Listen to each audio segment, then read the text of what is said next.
और माता अदिति के पुत्र के रूप में आए भगवान विष्णु का वामन अवतार। तो आज पढ़ेंगे उनका अवतार का जो एक्सप्लेनेशन तो कल किया था माता जी ने, और आज पढ़ेंगे उनका जो बलि है, राजा बलि, जो बहुत ही दानी माने जाते हैं, जो एक दैत्य के कुल से हैं।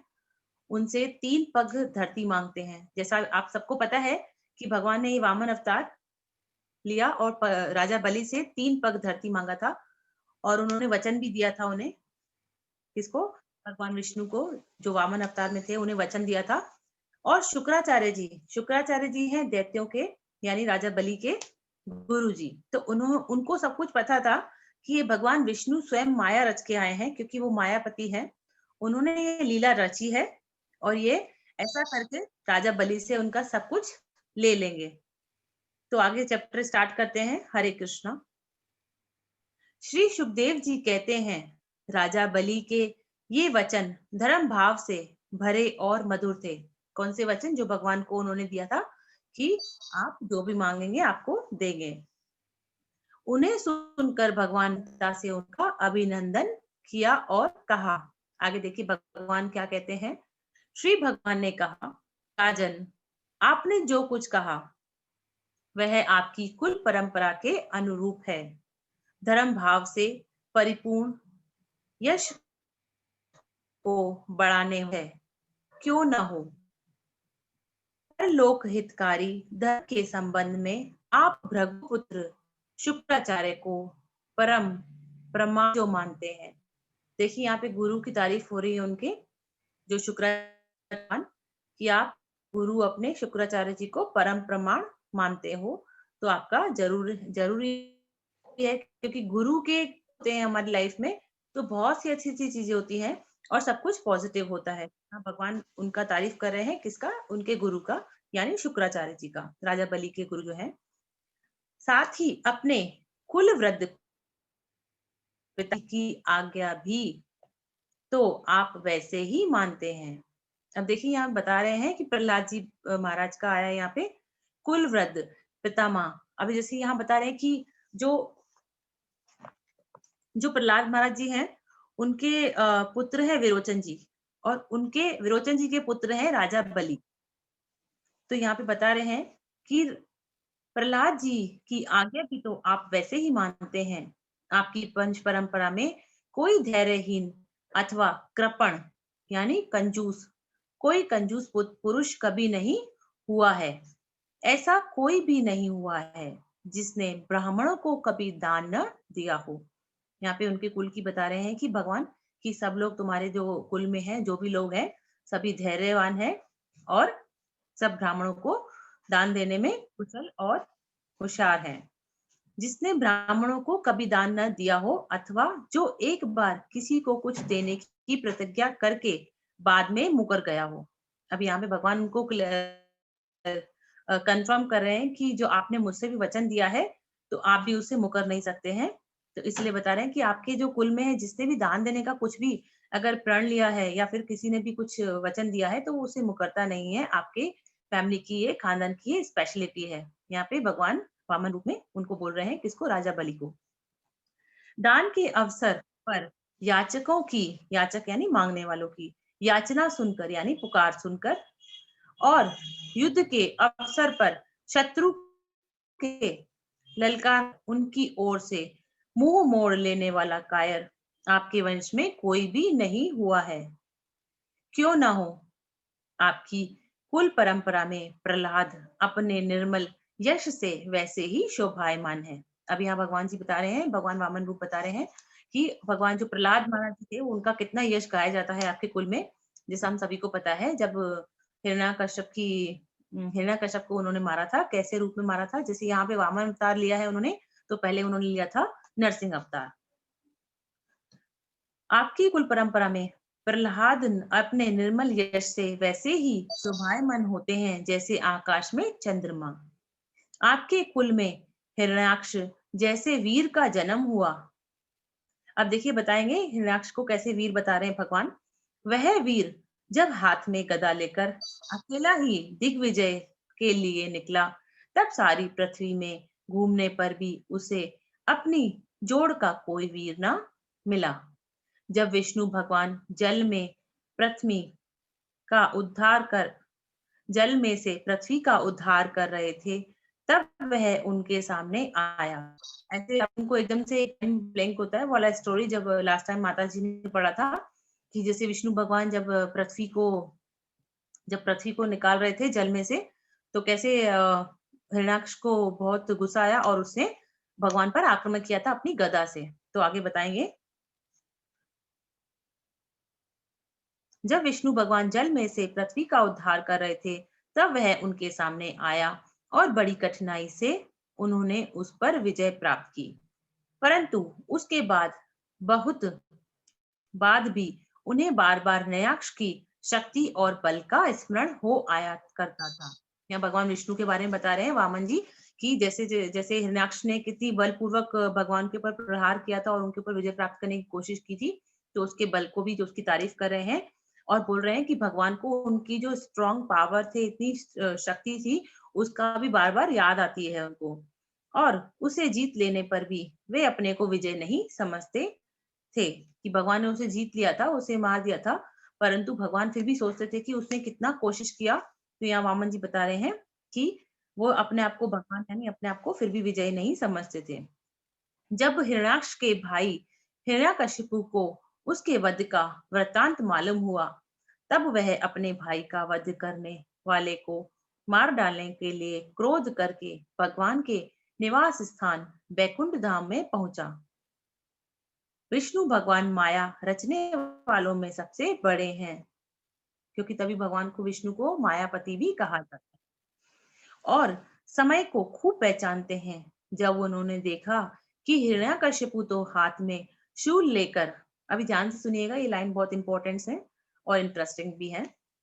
विष्णु भगवान को मारने के लिए शूल लेकर काल की भांति उनके ही ऊपर धावा कर रहा था। तब उन्होंने विचार किया, जैसे संसार के प्राणियों के पीछे मृत्यु लगी रहती है, वैसे ही मैं जहां जहां जाऊंगा वहीं वहीं यह मेरा पीछा करेगा। यहाँ भगवान बता रहे हैं विष्णु भगवान के बारे में कि वो बहुत घबरा गए थे, बता रहे हैं कि सोच रहे थे कि अगर जैसे जैसे मैं जहां जहां जाऊंगा तो हिरण्यकश्यपु भी मेरे पीछे पीछे आएगा, इसलिए मैं इसके हृदय में ही प्रवेश कर जाऊं, जिससे यह मुझे देख नहीं सके। बाहर मुखी है यानी बाहर की वस्तुओं को ही देखता है।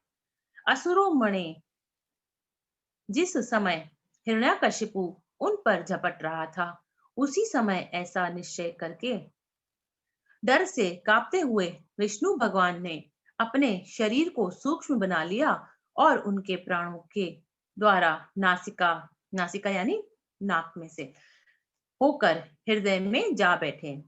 हिरण्यकशिपु ने उनके लोक को भली भांति छान डाला। मतलब हिरण्यकशिपु यहाँ वहां ढूंढ रहे थे, पर उन्हें भगवान विष्णु का कहीं पता नहीं चला, परंतु उनका कहीं पता नहीं चला।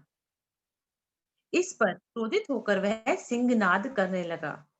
उस वीर ने पृथ्वी, स्वर्ग, दिशा, आकाश, पाताल और समुद्र सभी कहीं विष्णु भगवान को ढूंढा, परंतु वे कहीं भी उसे नहीं दिखाई दिए। उनको कहीं न देखकर वह कहने लगा, अभी ध्यान ध्यान से सुनिएगा, ये लाइन भी बहुत इंपॉर्टेंट है। मैंने सारा जगत छान डाला। यहाँ पे जो हिरण्यकशिपु है भगवान को ढूंढ रहे थे, विष्णु भगवान को उनके ऊपर प्रहार करने के लिए, परंतु उन्हें नजर नहीं आए भगवान कहीं भी, क्योंकि वो उनके हृदय में बैठ गए थे। तो हिरण्यकशिपु जी कहते हैं, मैंने सारा जगत छान डाला, परंतु वह मिला ही नहीं। अवश्य ही वह भातृघाती, भ्रातृघाती माने भ्रात माने भाई, घाती माने मारने वाला, भाई को मारने वाला उस लोक में चला गया है जहां जाकर फिर लौटना नहीं होता। बस अब उससे वैर भाव रखने की आवश्यकता नहीं। अभी ये लाइन ध्यान से सुनेगा, क्योंकि वैर तो देह के साथ ही समाप्त हो जाता है। देखिए ये दैत्य कुल में है, परंतु उनको ज्ञान बहुत भली बाती है। तो ऐसे बोल रहे हैं कि जैसे जो भाई को जिसने मेरे मारा था, यानी विष्णु भगवान, वो तो मुझे लगता है कहीं उस लोक में चला गया है जहाँ से कोई वापस नहीं आता है। अब उसे वो चला ही गया है, तो मुझे वैर किससे रखना है, क्योंकि वैर तो सिर्फ शरीर से होता है, आत्मा से नहीं। क्रोध का कारण अज्ञान है और अहंकार से उसकी वृद्धि होती है।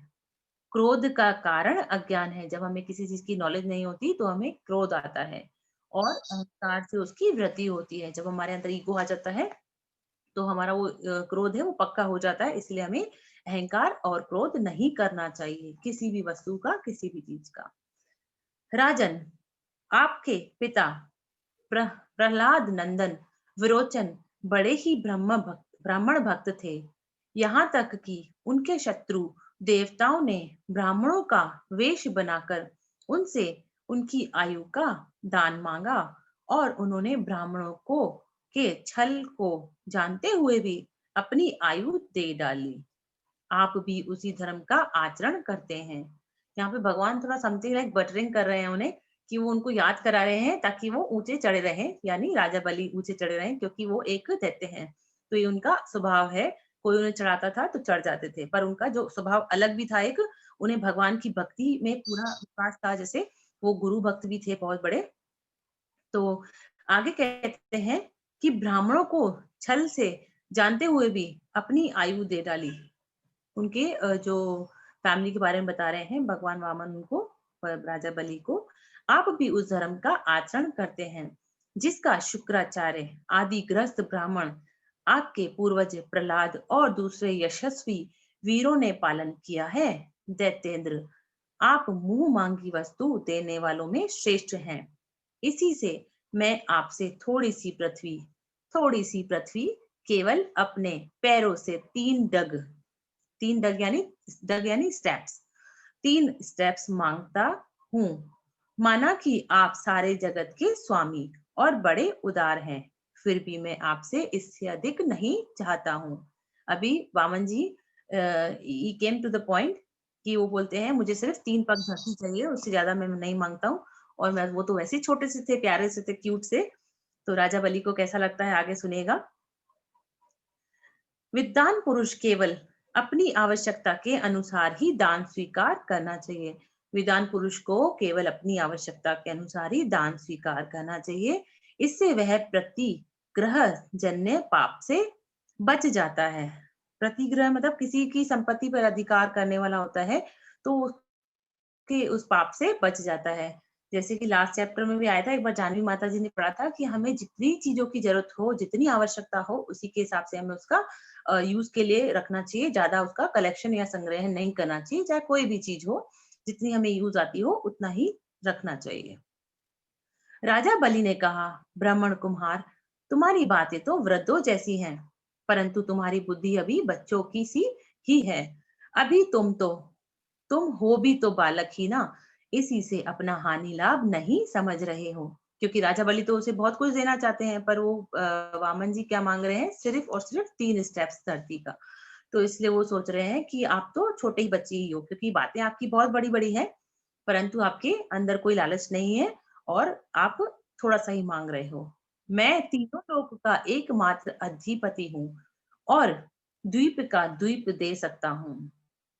जो मुझे अपनी वाणी से प्रसन्न कर ले और मुझसे केवल 3 डग भूमि मांगे, वह भी क्या बुद्धिमान कहा जा सकता है। वो क्वेश्चन मार्क आ रहा है उनके माइंड में। वो बोल रहे हैं कि ऐसा कोई बुद्धिमान नहीं है जो सिर्फ 3 पग भूमि मांग रहा है। ब्रह्मचारी जी, जो एक बार कुछ मांगने के लिए मेरे पास आ गया, उसे फिर कभी किसी से भी कुछ मांगने की आवश्यकता नहीं पड़नी चाहिए। उन्हें थोड़ा सा शून्य अहंकार भी आ रहा है, थोड़ा-थोड़ा अहंकार भी आ रहा है कि जो अगर मुझसे कोई माँगता है तो उसे दूसरी कोई चीज़ किसी से माँगने की ज़रूरत नहीं होनी चाहिए। मैं इतना तीनों लोगों का अधिपति हूँ। अतः अपनी जीविका चलाने के लिए तुम्हें जितनी भूमि की आवश्यकता हो, तुम उतनी मुझसे माँग लो। यहाँ पे उनको वो भगवान को ऑफर कर रहे हैं राजा बलि। तो आगे भगवान ने कहा, राजन, संसार के सब प्यारे विषय एक मनुष्य की कामनाओं को भी पूर्ण करने में समर्थ नहीं है। यहाँ बता रहे हैं संसार के सब प्यारे विषय एक मनुष्य की कामनाओं को, मतलब अपने पास जैसे कितना भी हो जाता है तो भी अपनी संतुष्टि नहीं हो पाती है। जैसे प्रभु जी बताते हैं कि खपे खपे खपे और चाहिए चाहिए, तो हमेशा लाइफ का सर्कल चलता ही रहता है। तो आगे कहते हैं, यदि वह अपनी इंद्रियों को वश में रखने वाला संतोषी न हो, यहाँ पे अगर बता रहे हैं कि जैसे अगर कोई बंदा संतोषी नहीं होता है तो उसके पास कितना भी होगा वो सेटिस्फाइड नहीं होगा। जो 3 पग भूमि से संतोष नहीं कर लेता, उसे 9 वर्षों से युक्त एक द्वीप भी दे दिया जाए तो भी वह संतुष्ट नहीं हो सकता, क्योंकि उसके मन में सातों द्वीपों को पाने की इच्छा बनी रहेगी। मैंने सुना है कि पृथु, गए और आदि नरेश सातों द्वीपों के अधिपति थे, परंतु उतने धन और भोग की सामग्रियों को मिलने पर भी वह तृष्णा का पार न पा सके। यहाँ बता रहे हैं उनके जो राजा पृथु के बारे में, गए के बारे में और नरेश के बारे में बता रहे हैं कि जो उनके पास 7-7 द्वीप थे, पर उनके पास जो उनका सेटिस्फेक्शन नहीं हो रहा था, उनकी तृष्णा और बढ़ती जा रही थी। तो इसलिए बता रहे हैं कि तृष्णा बढ़ती ही जाती है। जैसे प्रभु जी बोलते हैं कि अपनी इच्छाओं को खत्म करने की कोशिश करनी चाहिए, पूरा करने की नहीं, क्योंकि आज एक इच्छा पूरी होती है तो कल दूसरी इच्छा अपने आप ऑटोमेटिकली जागृत हो जाती है। आगे कहते हैं, जो कुछ प्रारब्ध से मिल जाए उसी से संतुष्ट हो रहने वाला पुरुष अपना जीवन सुख से व्यतीत करता है। यानी जो अपने पास जो कुछ भी है उसमें भगवान का शुक्रिया करके और हमेशा हैप्पी रहना चाहिए हमें। परंतु अपनी इंद्रियों को वश में न रखने वाला तीनों लोकों का राज्य पाने पर भी दुखी ही रहता है, क्योंकि उसके हृदय में असंतोष की आग धधकती रहती है। जैसे आज कहीं हमने सुना था कि लोग अपने सुख को देख के सुखी नहीं होते हैं, अपने सॉरी अपने दुख को देख के दुखी नहीं होते, दूसरों के सुख को देख के दुखी होते हैं। तो हमारे पास ऐसा कितना भी हो जाता है, हम सोचते हैं कि उसके पास ये है। किसी से भी कंपैरिजन, किसी से भी बिल्कुल अपने आप को कंपेयर नहीं करना चाहिए। हमारे पास जो भी होता है हमें उसमें खुश रहना चाहिए। ऐसा नहीं होना चाहिए कि ये खुश है, वो खुश है, मैं तो खुश नहीं हूँ। क्योंकि आप अगर उनके घर में भी देखोगे तो उनके घर में भी तकलीफ होती है। पर ये कोई होता है कि कोई बोल देता है, कोई नहीं बोलता। तकलीफ सबको होती है, तो हमें अपनी तकलीफों से लड़ना चाहिए, ना कि उनसे भागना चाहिए। और हमें किसी से भी कंपैरिजन लाइफ में नहीं करना चाहिए। आगे कहते हैं, धन और भोगों से संतोष न होना ही जीव के, देखिए, very very very very important life, it's very important line, अब ध्यान से सुनिएगा। धन और भोगों से संतोष ना होना ही जीव के जन्म मृत्यु के चक्कर में गिरने का कारण है। यानी धन और भोगों से जो प्राणी संतोष नहीं होता, जिसको संतुष्टि नहीं होती, यही हमारे जीवन में आने जाने का, यानी जीवन में जो जन्म और मृत्यु के चक्कर में आने जाने का मेन इंपॉर्टेंट कारण यही होता है। जैसे प्रभु जी बताते हैं ना कि हमें अपनी इच्छाओं को बिल्कुल मार देना चाहिए, ताकि अगर इच्छाएं नहीं होंगी तो हमें किसी चीज में मोह नहीं पड़ेगा। मोह नहीं होगा तो हमें उसकी इच्छा नहीं होगी कि हमें वो पाना है, और इच्छा नहीं रहेगी तो तृष्णा नहीं रहेगी, और तृष्णा होगी नहीं किसी चीज में तो हमेशा अंदर कृष्णा ही रहेंगे। तो इसलिए हमेशा भगवान को अंदर रखना है, कृष्णा को ही अंदर रखना है, कृष्णा को नहीं। आगे कहते हैं, उसी में संतोष कर लेना मुक्ति का कारण है जो आपके पास है। जो ब्राह्मण स्वयं प्राप्त वस्तु से ही संतुष्ट हो रहता है, उसे तेज की वृद्धि होती है, उसके तेज की वृद्धि होती है। उसके असंतोषी हो जाने पर उसका तेज वैसे ही शांत हो जाता है, जैसे जल से अग्नि। अब बता रहे हैं, एक ब्राह्मण का लक्षण बता रहे हैं कि हमारे पास जो भी होता है उसमें संतुष्ट रहने वाला ब्राह्मण होता है तो उससे उसकी तेज की वृद्धि होती है, और अगर वो असंतोषी होता है तो उसका तेज शांत हो जाता है। इसमें देह संदेह नहीं कि आप मुंह मांगी वस्तु देने वालों में शिरोमणि हैं। इसलिए मैं आपसे केवल 3 पग भूमि ही मांगता हूँ, इतने से ही मेरा काम बन जाएगा। भगवान जी बहुत स्मार्ट है, वो 3 पग मांग रहे हैं। उन्हें पता है कि आगे 3 पग में तो वो पूरा संसार जो भी है उनके पास वो सब ले लेंगे। धन उतना ही संग्रह करना चाहिए जितने की आवश्यकता हो। यहाँ देखिए भगवान ने स्वयं सिद्ध कर दिया है, स्वयं बोला है कि हमें उतना ही धन संग्रह करना चाहिए, उतना ही संचय करना चाहिए जितने हमें आवश्यकता हो। आगे कहते हैं, श्री सुखदेव जी कहते हैं, भगवान के इस प्रकार कहने पर राजा बलि हंस पड़े। उन्होंने कहा, अच्छी बात है, जितनी तुम्हारी इच्छा हो उतनी ही ले लो। यह कहकर वामन भगवान को 3 पग पृथ्वी का संकल्प करने के लिए उन्होंने जल पात्र उठाया जैसे पुराने टाइम में ना ऐसा करते थे कि कोई भी प्रतिज्ञा कोई भी प्रण लेते थे तो वो हाथ में जल लेकर और प्रतिज्ञा या प्रण लेते थे। तो उन्होंने जल पात्र उठाया। शुक्राचार्य जी यानी उनके गुरु जी, शुक्राचार्य जी सब कुछ जानते थे। उनसे भगवान की यह लीला भी छिपी नहीं थी। देखिए यहाँ पे क्या बोल रहे हैं, उनसे यानी शुक्राचार्य जी से ये लीला भगवान की छुपी नहीं हुई थी। जबकि वो तो भगवान भगवान थे, भगवान की लीला को शुक्राचार्य जी को कैसे पता चला? क्योंकि वो गुरु हैं और गुरु तो सबके सब कुछ जानते हैं। तो यहाँ पे ये भी क्लियर होता है कि गुरु को सबकी खबर रहती है। उन्होंने राजा बलि को पृथ्वी देने के लिए तैयार देखकर उनसे कहा। शुक्राचार्य जी क्या कहते हैं? विरोचन कुमार यानी विरोचन जी के पुत्र हैं तो इसलिए उनको विरोचन कुमार कहते हैं राजा बलि को। ये स्वयं अविनाशी भगवान विष्णु है। देवताओं का काम बनाने के लिए कश्यप की पत्नी अदिति के गर्भ से अवतीर्ण हुए हैं, यानी अवतार लिया है। तुमने यह अनर्थ न जानकर कि ये मेरा सब कुछ छीन लेंगे, इन्हें दान देने की प्रतिज्ञा कर ली। यह तो दैत्यों पर बहुत बड़ा अन्याय हो होने जा रहा है। इसे मैं ठीक नहीं समझता। यह स्वयं भगवान ही अपनी योग माया से ब्रह्मचारी बनकर बैठे हुए हैं। ये तुम्हारा राज्य, ऐश्वर्य, लक्ष्मी, तेज और विश्व विख्यात कीर्ति सब कुछ तुमसे छीनकर इंद्र को दे देंगे। ये विश्व रूप हैं तीनों पग में, तो ये सारे लोगों को ही नाप लेंगे। हरि बोल। मूर्ख, जब तुम अपना सर्वस्व ही विष्णु को दे डालोगे तो तुम्हारा जीवन निर्वाह कैसे होगा?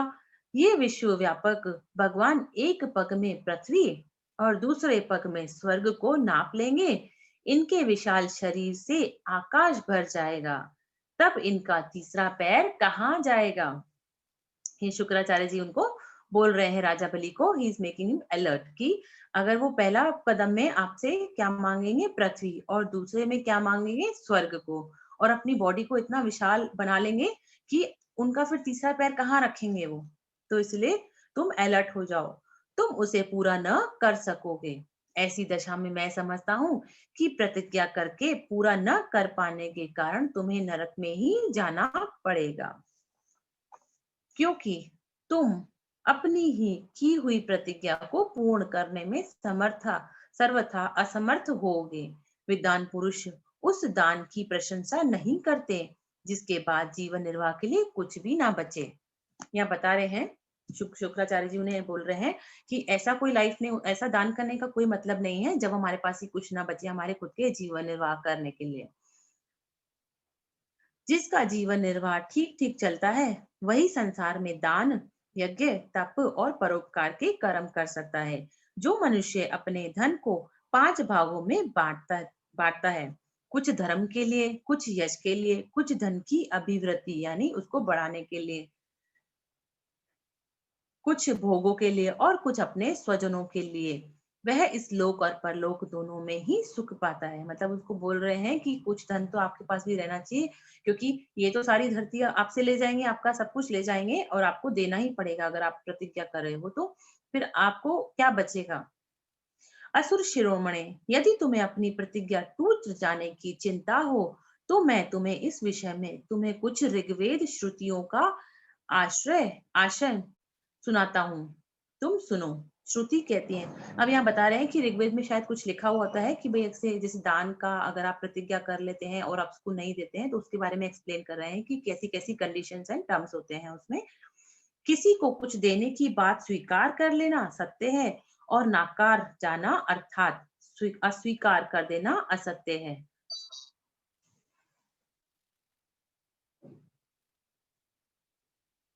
यह शरीर एक वृक्ष है और सत्य इसका फल मूल है, परंतु यदि वृक्ष ही नहीं रहे तो फल फूल कैसे रह सकते हैं? यानी वो बता रहे हैं कि अगर आपके पास कुछ भी नहीं रहेगा तो आप अपने आप को कैसे जीवन निर्वाह करोगे? क्योंकि नकार जाना, अपनी वस्तु दे दूसरे को न देना, दूसरे शब्दों में अपना संग्रह बचाए रखना, यही शरीर रूपी वृक्ष का मूल है। यानी उसे बता रहे हैं राजा बलि को शुक्राचार्य जी कि अपने पास भी अगर आपने कुछ नहीं रखा तो आपका लाइफ नहीं चल पाएगा और ये गलत है। तो आपको अपना खुद का भी लाइफ संभालना है और अपनी प्रजा का भी लाइफ संभालना है। तो इसलिए आपको ये प्रतिज्ञा नहीं करनी चाहिए या फिर तोड़ देनी चाहिए। Indirectly saying to him. आगे कहते हैं, उसी प्रकार यदि धन देने से अस्वीकार न किया जाए तो यह जीवन सूख जाता है, इसमें संदेह नहीं। हाँ मैं दूंगा, यह वाक्य भी धन को दूर हटा देता है, इसलिए उसका उच्चारण ही अपूर्ण अर्थात धन से खाली कर देने वाला है। यही कारण है कि जो पुरुष हाँ मैं दूंगा ऐसा कहता है वह धन से खाली हो जाता है। जो याचक को सब कुछ देना स्वीकार कर लेता है वह अपने लिए भोग की कोई सामग्री नहीं रख सकता। इसके विपरीत मैं नहीं दूंगा, यह जो अस्वीकारात्मक असत्य है वह अपने धन को सुरक्षित रखने तथा पूर्ण करने वाला है। परंतु ऐसा सब समय नहीं किया जाना चाहिए। जो सबसे अभी सभी वस्तुओं के लिए नहीं करता रहता है उसकी अपकीर्ति हो जाती है। वह तो जीवित रहने पर भी मृतक के समान ही है। स्त्रियों को प्रसन्न करने के लिए हास परिहास में, विवाह में, कन्या आदि की प्रशंसा करते समय अपनी जीविका की रक्षा के लिए प्राण संकट उपस्थित होने पर गौ और ब्राह्मण के हित के लिए तथा किसी की मृत्यु से बचाने के लिए असत्य भाषण भी उतना भी निंदनीय नहीं है। तो यहाँ बता रहे हैं शुक्राचार्य जी उनको कि ऐसा कोई दिक्कत नहीं है, आप है ना सब कर सकते हो, क्योंकि अगर आप अपना दे दोगे सारा धन तो, और उनको पता है कि भगवान स्वयं विष्णु भगवान है, तो वो तो सब कुछ ले जाएंगे। अगर सब कुछ ले गए तो कैसे होगा, आपका गुजारा कैसे होगा। परंतु आगे बताएंगे 20वें चैप्टर में कि भगवान ने उनको दीपक में क्या-क्या नापा, एक में पृथ्वी और दूसरे में स्वर्ग। तो ये चैप्टर यहीं समाप्त होता है। तो बेसिकली इस चैप्टर का यही मतलब था कि जो भगवान ने वामन रूप अवतार लिया राजा बलि से, जो अपना 3 पग धरती मांगा, और राजा बलि जो है अपना पूरा करने के लिए, वचन पूरा करने के लिए उन्हें एक प्रतिज्ञा ले लेते हैं कि हाँ मैं आपको देता हूँ, और परंतु उनको शुक्राचार्य जी यानी उनके गुरुदेव उनको मना करते हैं। तो कल आगे का चैप्टर पढ़ेंगे कि भगवान ने कैसे 2 पग में धरती को नापा, और तीसरा पग बताएंगे आगे के चैप्टर में। तो थैंक यू प्रभु जी। और कुछ बातें बताना चाहेंगे। जैसे यहाँ पे आया कि जैसे राजा बलि ने बताया कि राजा बलि की जो बातों में था, जो उनकी वाणी में कितनी मधुरता थी, कितना थोड़ा अहंकार भी था, तो उनके गुरु में भी थोड़ा अहंकार था, कहा जाता है उनके गुरु में भी थोड़ा अहंकार था। पर हमारी वाणी से, कहते हैं हमारी वाणी से हमारे गुरु के आदर्शों की पहचान होती है। तो हमेशा अपने गुरु को फॉलो करना चाहिए, उनकी वाणी देखो कितनी मीठी होती है, तो हमें अपने गुरु को फॉलो करना चाहिए। प्रभु जी कितना अच्छा-अच्छा बोलते हैं, हमें सिखाते हैं, समझाते हैं, तो हमें उसे फॉलो करना चाहिए। तभी हमारी पहचान होगी, लोग हमें पहचानेंगे। हाँ, एक अमन प्रभु जी के सत्संग में जाती है, तो ऐसी-सी बातें हैं। और आगे बोलते हैं मन की मनमानी से सावधानी रखनी है, क्योंकि देखिए सब जैसे हमेशा हर जगह बताया जाता है कि मन सबसे स्ट्रॉन्ग इंद्रिय है हमारी मन, क्योंकि यही हमें यहाँ-वहाँ भटकाती है। जैसे अभी इसमें इच्छाओं के बारे में बताया कि अगर हम संतुष्ट नहीं होते हैं, भोग विलास करते रहते हैं, तो हमारी जो इच्छाएँ रह जाती हैं, तो वो कहाँ रहती है, हमारे मन में। तो हमारे मन को सबसे पहले कंट्रोल करना है, क्योंकि मन की मनमानी से सावधानी रखनी है। मन की अगर मनमानी चलाई तो हमारा 84 में वापस आना जाना चलता रहेगा। आगे कहते हैं पुरुषार्थ से ईश्वर की प्राप्ति होती है। पुरुषार्थ से ईश्वर की प्राप्ति होती है। जैसे सत्संग में आने से हमें भगवान मिलेंगे, क्योंकि जब हम सत्संग में आएँगे तो हमें ज्ञान मिलेगा, वचन मिलेंगे, और वचन मिलेंगे तो हम वचनों को अप्लाई भी करेंगे। चलो ठीक है, 10 दिन आप सत्संग सुना, तो 1 दिन का सत्संग का भी अगर कुछ हमारे कानों में वचन गया, अगर एक वचन भी गया और हमने उसको अप्लाई किया, तो हमें ईश्वर की प्राप्ति हो सकती है। इसीलिए हमें सत्संग का साथ कभी नहीं छोड़ना है, सत्संग से जुड़े रहना है, हमेशा जुड़े रहना है, और कभी भी कोई भी विकार आए मन में तो हमेशा शुद्ध आत्मा की जागृति में रहना है। आगे कहते हैं कि हमें अहंकार होना चाहिए, पर शुद्ध अहंकार होना चाहिए। कैसा अहंकार होना चाहिए? शुद्ध अहंकार, कि मैं शुद्ध आत्मा हूँ। हमें यह अहंकार ज़रूर होना चाहिए कि मैं शुद्ध आत्मा हूँ। तो इसके आगे कोई दिक्कत नहीं है। जैसे हमें कोई दूसरे टाइप का अहंकार नहीं होना चाहिए कि I am something, I have this, I have that, I can do this, I am this and this. तो हमें वो अहंकार नहीं होना चाहिए। हमें सिर्फ़ और सिर्फ़ एक अहंकार होना चाहिए कि हाँ, शुद्ध अहंकार कि मैं शुद्ध आत्मा हूँ। तो हमेशा सत्संग से जुड़े रहिए, और थैंक यू प्रभु जी, थैंक यू है, गॉड ब्लेस यू ऑल। आप हमेशा प्रभु जी सबको चांस देते हैं हमेशा भक्ति में जुड़े रहने के लिए, और थैंक यू सो मच, आपने इतना काबिल किया कि भागवतम पढ़ रहे हैं हम आज। कोई गलती हुई हो तो अर्पिता से क्षमा कीजिएगा, अर्पिता को। Thank you Prabhu ji, over to you, Hare Krishna. ओम नमो भगवते वासुदेवाय। थैंक यू रीना माता जी, बहुत अच्छे से चैप्टर को आपने एक्सप्लेन किया। बहुत अच्छा अध्याय था, बहुत अच्छा अध्याय था। इस अध्याय में सीखने वाला पॉइंट था, क्रोध का कारण बताया सबसे पहले कि क्रोध का कारण क्या है, वो है अज्ञान, और अहंकार से क्रोध की वृद्धि होती है, यानी बढ़ोतरी होती है। ठीक है, दूसरा पॉइंट आया था, छोटे हो, क्या बोल रहे थे बलि, राजा बलि, इसको वामन देव, क्योंकि वामन का जो अवतार था ना वो छोटा रूप था। वामन, भगवान विष्णु ने जो अवतार लिया वामन का, वो बहुत छोटा अवतार था, बच्चे जैसा, तो कह रहे थे छोटे हो। इसलिए यहाँ पर एक सीख मिलती है, छोटे को कभी कम नहीं मानना चाहिए। काफी लोग है ना ऐसे तुलना करते हैं ना कि ये छोटा है तो छोटे को भी कम नहीं मानना चाहिए। पता नहीं उसकी, उससे भी हम क्या सीख सकते हैं ना। और अपने दुख से इतना दुखी नहीं, दूसरों के सुख से इतना दुखी, रीना माता जी ने एक लाइन बताई, और ये बिल्कुल संसार का एक कड़वा सत्य है। आदमी अपने दुखों से इतना दुखी नहीं है जितना दूसरे के सुख से दुखी है।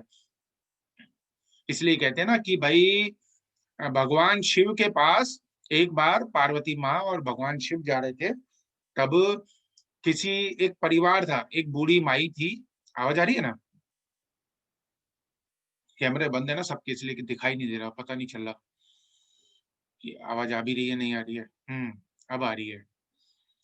तो बोले कि भाई भगवान शिव और पार्वती जा को है ना किसी ने वरदान मांगा। एक परिवार गरीब था, पति पत्नी और बेटा था। तो बोले कि ना, पार्वती ने कहा कि भगवान इनको गरीब क्यों बनाया, इनको वरदान दो ना, इनकी इच्छा पूर्ति करो ना। तो बोले कि भाई, भगवान ने कहा इनके नसीब में है ही नहीं, तो इनकी इच्छा पूर्ति क्या करूं, इनके जितना भाग्य में कर्म के हिसाब से जो प्रारब्ध लिखा है उस हिसाब से है ही नहीं। तो बोले कि ठीक है, तुम कहते हो फिर भी, तो तुम्हारा कहना, पार्वती को कह रहे हैं कि तुम्हारा कहना मान लेते हैं। और उन तीनों को कहते हैं कि चलो वरदान मांगो। तो वरदान मांगो, तो वरदान मांगो। कौन है घर में? एक बूढ़ी माई है, पति पत्नी है, पति है उसका, बूढ़ा पति है, और उसका बेटा है। तो तीनों को बोलते एक एक वरदान मांगो, तुम तीनों की ख्वाहिश पूरी करेंगे। तो अब शर्त आई, पहले कौन मांगे?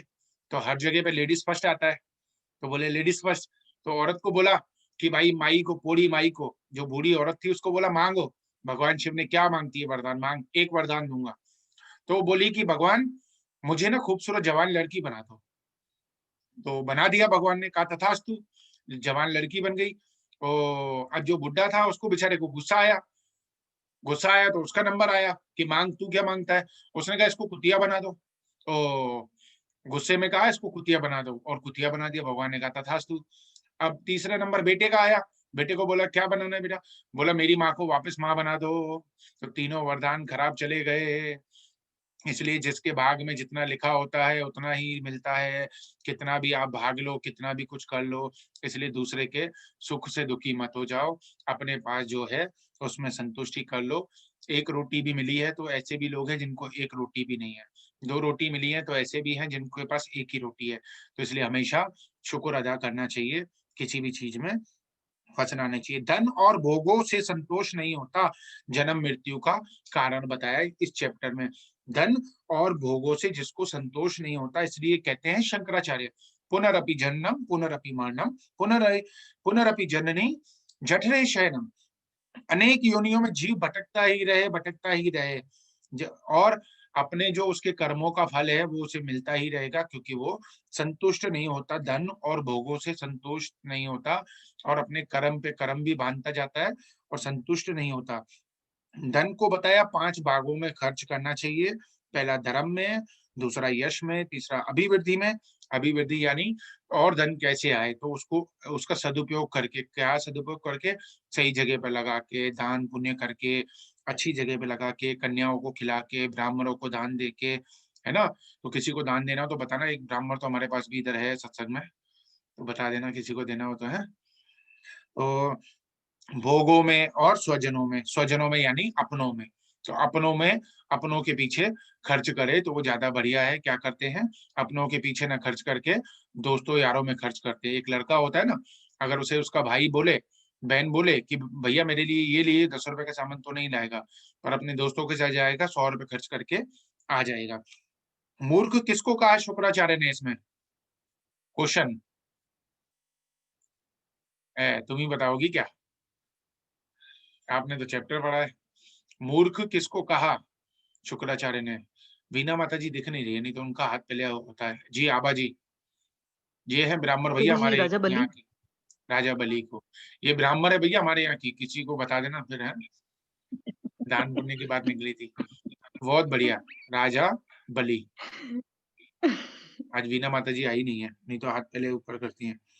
हाँ मैं दूंगा, इसका मतलब बोले कि कहीं दान देने का निश्चय किया या कोई भी संकल्प किया, आपने शुभ संकल्प किया कि मुझे ये दान देना है, मुझे गायों को खिलाना है, मुझे न्याणी को देना है, मुझे यहाँ पर मंदिर के लिए देना है, तो उसको तुरंत दे दो। बाद में आपकी नियत फिरने में देर नहीं लगेगी और वो भी आपके जन्म मृत्यु का एक कारण बन जाएगा। इसलिए कहते हैं कोई भी नेक काम सोचा तो उसको तुरंत कर देना चाहिए, उसमें रुकावट नहीं करनी चाहिए। जितना आप रुकावट करोगे उतना आपका मन उसमें फिसलेगा, आपको उसमें पॉइंट्स, नेगेटिव पॉइंट्स मिलते जाएंगे और आप रुक जाओगे, है ना। और जो शुक्राचार्य ने बताया, तो देखो गुरु तो राक्षसों के भी थे, गुरु तो देवताओं के भी होते हैं। गुरु राक्षसों के भी होते हैं, गुरु देवताओं के भी होते हैं। और गुरु जो सलाह देते हैं वो भले के लिए ही देते हैं, चाहे राक्षसों को भी दी। अब बलि को भी जो दी सलाह शुक्राचार्य ने, सही दी कि भाई देख ये तुझे, ये छलिया है, ये तुझे खा जाएगा, तुझे बेच के खा जाएगा अच्छे से। 3 पग मांग तो रहा है, ये खुद भगवान विष्णु है। अब कैसे बताया, लेकिन उसने राजा बलि ने, यहाँ पर एक कहावत आई कि राजा बलि ने गुरु का कहना नहीं माना, तो वो फंस गया। हकीकत में तो वो फंस गया ना, वो तो भगवान की कृपा थी, उसका प्रारब्ध था, उसका जो संचित कर्म थे पहले के, तो उसकी वजह से भगवान उस पर प्रसन्न हो गए। किस वजह से? उसकी उसकी हिम्मत की वजह से, जो उसका संकल्प था उसने पूरा किया वचन, उस वजह से भगवान प्रसन्न हो गया, आगे कृपा कर रहे हैं। परंतु फिलहाल तो फंस गए तो इसमें कहावत आई कि उसने गुरु का कहना नहीं माना। इसलिए हमेशा गुरु आज्ञा में रहना चाहिए। तो खैर बहुत अच्छा अध्याय था। तो अब सनम के पास जाते, सनम से 2 क्वेश्चन पूछे थे। ये सनम, क्या बोल? अध्याय का नाम मुझे नहीं मालूम। क्यों सुना नहीं आपने? सुना था मुझे इतना, अच्छा कृष्णा अच्छा, शायद। ओके। और भगवान का कौन से अवतार की बात हुई है इसमें? विष्णु भगवान का कौन सा अवतार? अम्म, पावन। Vaman. Yes, very good very good, बहुत बढ़िया। ऐसे लिखा करो, डायरी पेन लेके लिखा करो, तो फिर आपको मेमोराइज भी हो जाएगा। अब आपको पता है हाँ वामन अवतार कौन था भगवान का? नहीं पता है, लेकिन आप लिखोगी ना तो आपको पता चल जाएगा। डायरी लेके हाँ। बैठोगी ना तो आपके लिए अच्छा हो जाएगा बेटा, है। बहुत बढ़िया। भजन सुना दो अभी।